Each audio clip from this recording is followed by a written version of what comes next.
नमस्कार साथियों, आप सबका इस नए एपिसोड में मैं स्वागत करता हूं।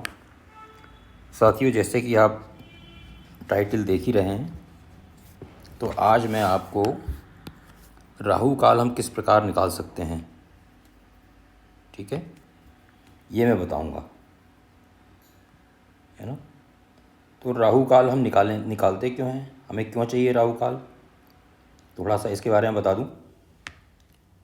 राहु काल में हम कोई भी जो शुभ कार्य होता है, राहु काल में हमको नहीं करना चाहिए, मतलब उसमें शुरुआत नहीं करनी चाहिए। पहले से कोई कार्य कर रहे हैं और राहु काल बीच में आ गया तो उससे कोई फ़र्क नहीं पड़ता, मतलब कोई चिंता की बात नहीं है। लेकिन हम शुरुआत ही राहु काल से कर रहे हैं तो वो उचित नहीं होता, है ना। तो उसमें सफलता थोड़ी बाधित हो सकती है, ये कहते हैं। तो चलिए निकालते हैं राहु काल। कैसे निकालेंगे हम? तो राहु काल देखिए, प्रतिदिन जो है राहु काल केवल 1.5 घंटे का होता है। जो हमारे 24 घंटे हैं उसमें राहु काल मात्र 1.5 घंटे का होता है। ये विभिन्न बारों में प्रतिदिन भिन्न भिन्न समय पर एक बार होता है, ठीक है ना। विभिन्न बारों मतलब जैसे सोमवार को अलग समय पर होगा, मंगल में अलग समय पर होगा, बुधवार को अलग समय पर होगा। इसी प्रकार प्रत्येक बार में अलग अलग होता है, ठीक है ना। अच्छा, इसमें हमको दिनमान में पहले भी अपने एक एपिसोड में बता चुका हूँ, जहाँ मैंने आपको अभिजीत मुहूर्त निकालने का तरीका बताया था। तो उसमें हमको दिनमान की आवश्यकता पड़ती है ना। दिनमान की आवश्यकता आपको बहुत जगह पड़ती है। तो दिनमान किसे कहते हैं? उस दिन का दिनमान क्या होगा? सूर्योदय से सूर्यास्त के बीच का समय। ये आपको कहीं भी डिजिटल पंचांग में या कहीं भी आप गूगल में भी डालेंगे, जैसे आज आप गूगल में डाल दें कि आज का सूर्योदय या आज, है ना, तो सूर्योदय और सूर्यास्त का समय वो बता देगा आपको। तो इस समय को दिनमान कहते हैं।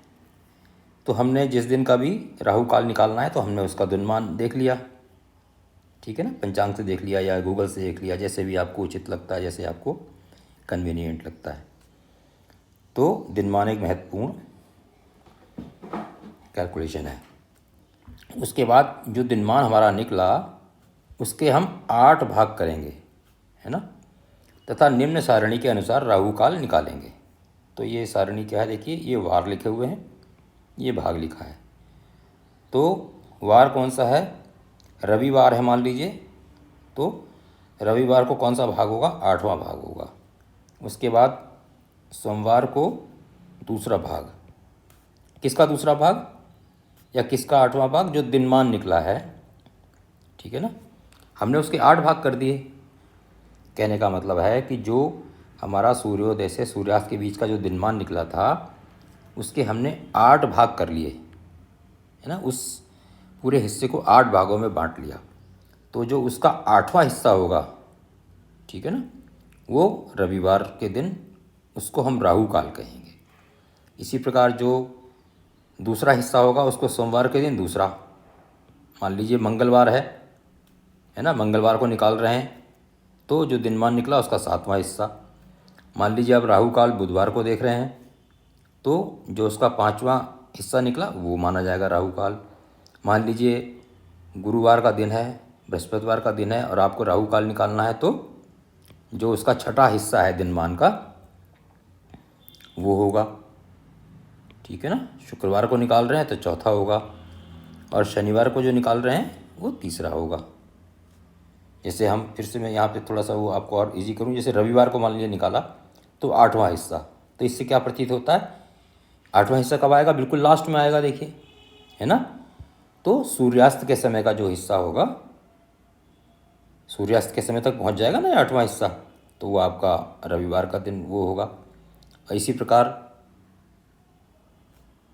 दूसरा, ऐसे प्रथम नहीं है ना, दूसरा हिस्सा देखिए सोमवार के दिन एकदम शुरू में हो जाएगा। अब हम एक उदाहरण ले लेते हैं, थोड़ी और क्लियरिटी हो जाएगी उससे, ठीक है।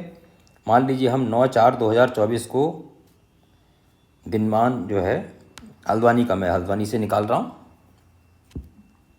हल्द्वानी का 9/4/2024 को जो सूर्योदय और सूर्यास्त का समय है वो है 5:38 का सूर्योदय और 18:33 यानी शाम के 6:33 का सूर्यास्त। तो हम क्या करेंगे, मैंने इसको क्या किया, इसका जो डिफरेंस जितना निकला उसको मैंने मिनट में चेंज कर लिया ताकि मेरे पास एक ही प्रकार की वैल्यू आ जाए, है ना। ये मैंने यहाँ लिख भी दिया है आपको, देखिए घंटा मिनट में इसको मैंने चेंज कर लिया। अब इस 745 मिनट को मैंने क्या किया, 8 भागों में बांटा, जैसे मैंने ऊपर बताया था। तो मुझे 1 घंटा 33 मिनट प्राप्त हो गए। कहने का मतलब है जो एक भाग मेरा हो गया वो 1 घंटा 33 मिनट का प्राप्त हुआ, है ना। मैंने आपको ऊपर बताया था ना 1.5 घंटे का होता है, तो लगभग वो 1 घंटा 33 मिनट का प्राप्त हुआ। अब आज जैसे 9/4 को मैं जिसका उदाहरण ले रहा हूँ उस दिन क्या है, मंगलवार है। तो मंगलवार को हमने इसमें लिस्ट में देखा, सारणी में देखा कौन सा भाग होगा, 7वां भाग होगा। तो जो कि स्टैंडर्ड टाइम है उस दिन का, मंगलवार का 15:27 से जो 7वां भाग है 15:27, मतलब 3:27 से 17 बजे तक यानी 5 बजे तक समाप्त होगा। ठीक है ना, समझ में आ गया होगा आपको। आप दोबारा इसको पढ़ लीजिए, इस कैलकुलेशन को दोबारा जब पेपर में करेंगे तो आपको इजीली समझ में आ जाएगा, बिल्कुल कठिन नहीं है। ठीक है ना, 1 घंटा 33 मिनट देखिए यहाँ पर निकला था, एक भाग निकला था ना 1 घंटा 33 मिनट, ये जो लिखा अभी मैंने बताया था आपको। तो 15:27 से राहु काल शुरू होगा और 17 बजे तक वो समाप्त हो जाएगा। ठीक है ना, तो अगर आपको कोई कार्य शुरू करना है तो आप 15:27 से पहले कर लें, मतलब 3:27 से पहले कर लें, 3:20 पे प्रारंभ कर लें, 3:15 बजे प्रारंभ कर लें। ठीक है ना, या फिर 5 बजे की बात करें। तो कोई इतना तो रुक ही सकता है ना आदमी। और आपको लगता है कि नहीं रुका जाएगा तो आप उससे थोड़ा सा समय पहले कर लीजिए, कुछ मिनट पहले शुरुआत कर दीजिए उसकी। शुरुआत करने के बाद कार्य लगातार चलता रहे, उसमें कोई दिक्कत नहीं है।